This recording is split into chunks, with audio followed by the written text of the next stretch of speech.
If you needed any more evidence that the right-wing warmongering is out of control, here it is. Listen to John McCain continue to call for intervention and war in Syria. How would you characterize your relations with the White House?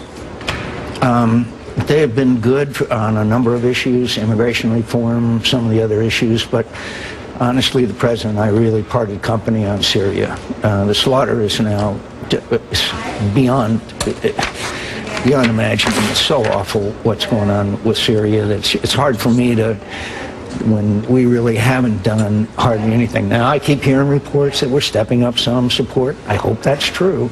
But really, this is a horrendous genocide that's taken place in the 21st century. It never ends, man. All he thinks about is war. It's like a bad joke.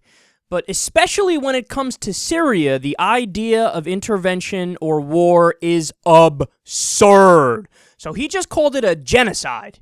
You just called it a genocide? Wow. That is wrong, is the only way to describe that. It's a civil war. In fact, here is the casualty breakdown. We have 52,852 pro-government military and police that have been killed. 52,852. Okay, large number. How about the rebel movement? That's who John McCain supports, the rebels. 38,247 rebel forces killed.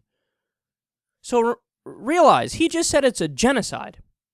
Now he's saying it's a genocide committed by Assad and the government. Okay? But wait a second. The rebels actually have a lower death count than the pro-government forces.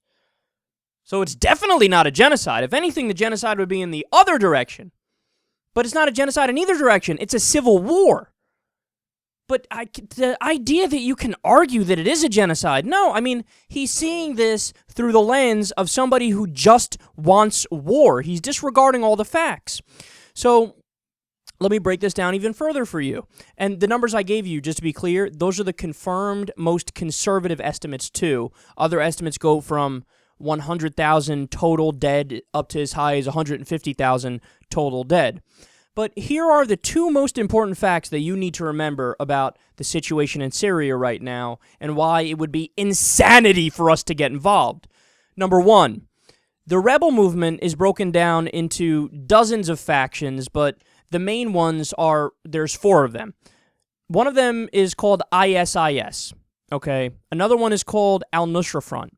And then you have the Kurdish fighters, and then you have the FSA, or the Free Syrian Army, as it's called. Now, of those four main groups, one of them is just kind of fighting for their own area and their own part of the country. That would be the Kurds, okay? The FSA, about half of the FSA, the Free Syrian Army, is relatively secular, okay? That's who the U.S. liked to fund and give support to, all right? But the other two main groups, ISIS and Al-Nusra Front, they're jihadists.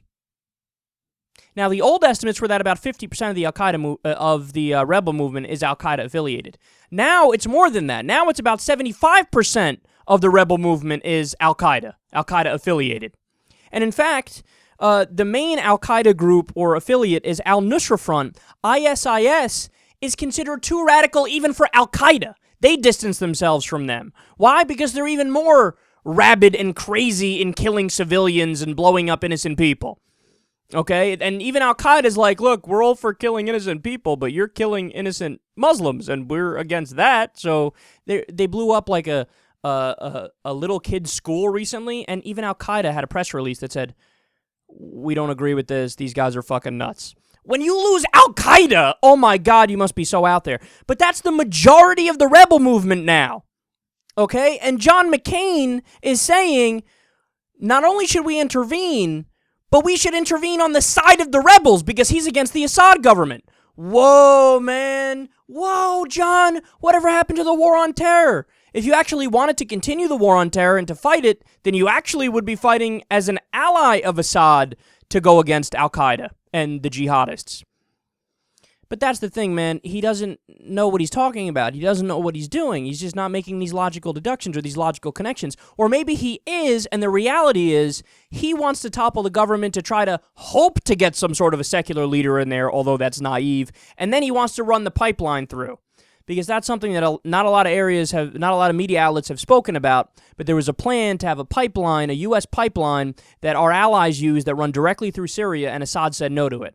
So maybe that's behind this whole thing, that he wants to, he's too concerned about, natural resources and things in that area, which is why he pretends like Assad's the worst of the worst. And to be clear, I'm not saying Assad's a good guy, okay? I don't like anybody in this fight. Both sides I dislike. But that's why we should stay out, because both sides we don't have anything to do with either side. I don't want anything to do with either side.